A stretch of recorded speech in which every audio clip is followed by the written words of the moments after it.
Shalom, salam sejahtera Bapak Ibu serta saudara-saudari semua. Untuk mengawali renungan tentang firman Tuhan ini, mari kita bersatu di dalam doa. Tuhan Allah Bapa di surga, berfirmanlah kepada kami, sebab kami bersedia untuk mendengar, dan atas pertolongan Roh Kudus mampukan kami pula untuk boleh melaksanakan firman-Mu itu dalam hidup sehari-hari. Di dalam nama Tuhan Yesus kami berdoa. Amin.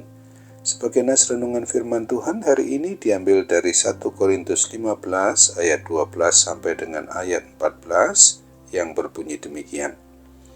Jadi, bila mana kami beritakan bahwa Kristus dibangkitkan dari antara orang mati, bagaimana mungkin ada di antara kamu yang mengatakan bahwa tidak ada kebangkitan orang mati?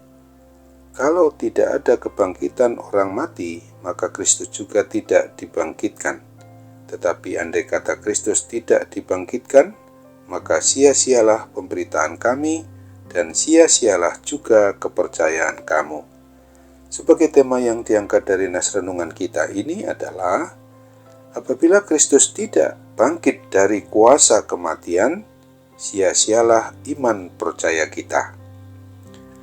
Sejak dari hari kebangkitan Tuhan Yesus Kristus, para imam kepala dan tua-tua agama Yahudi sudah menyebarkan berita bohong lewat para serdadu atau tentara penjaga kubur Tuhan Yesus di tempat pemakaman Yusuf Arimatea itu, bahwa Tuhan Yesus tidak bangkit, tetapi jenazah Tuhan dicuri para muridnya.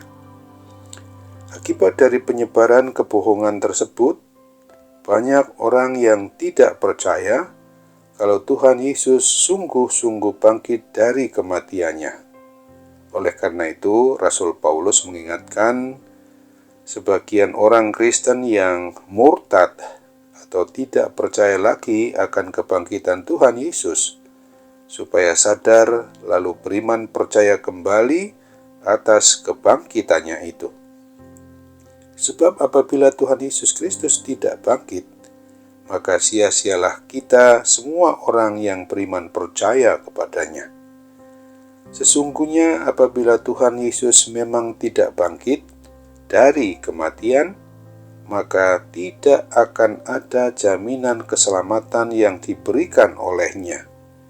Sebab bagaimana mungkin kita bisa dan dapat jaminan keselamatan dan memperoleh kehidupan orang yang memang sudah percaya kepadanya, maka apabila dia sendiri tidak mampu bangkit dari kematian dan tetap dikuasai maut atau kuasa kematian kekal.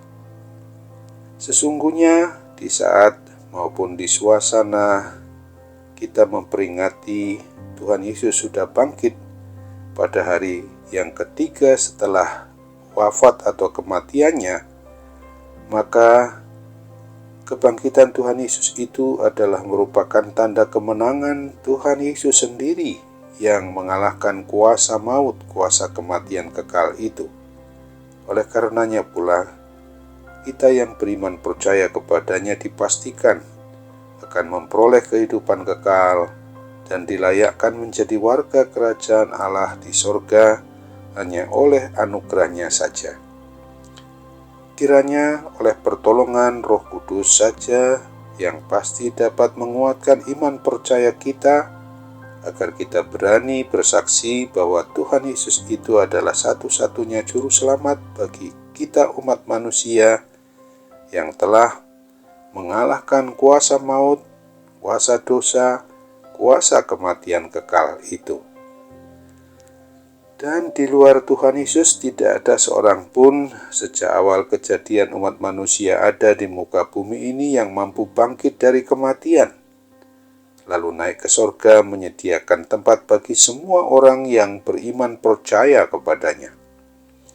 Ingatlah akan firman Tuhan Yesus Kristus yang dituliskan di dalam Injil Yohanes 14 ayat 1 dan 2. Janganlah gelisah hatimu, percayalah kepada Allah, percayalah juga kepadaku.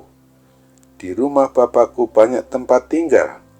Jika tidak demikian, tentu aku mengatakannya kepadamu, sebab aku pergi ke situ untuk menyediakan tempat bagimu.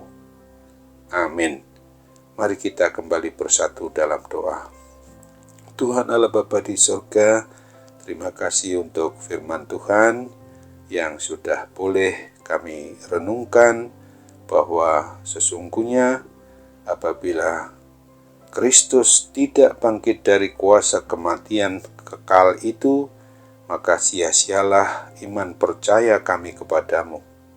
Kini kami harus menjadi pemberita akan kabar baik bagi semua orang, karena dengan kebangkitan Tuhan Yesus Kristus itulah permulaan dari kehidupan orang yang sungguh-sungguh mau percaya beriman kepadamu, untuk kelak boleh menerima jaminan kehidupan yang kekal di surga yang Tuhan sudah sediakan bagi kami.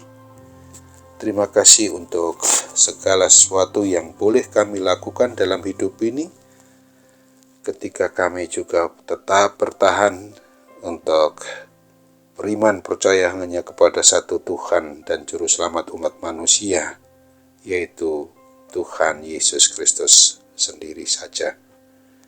Kami doakan bagi mereka yang sempat murtad dan tidak mengakui iman percaya kepada Kristus, karena dikolah satu-satunya jalan kebenaran dan hidup. Tidak ada siapapun yang sampai kepada kehidupan yang kekal di surga kalau tidak melalui Tuhan Yesus.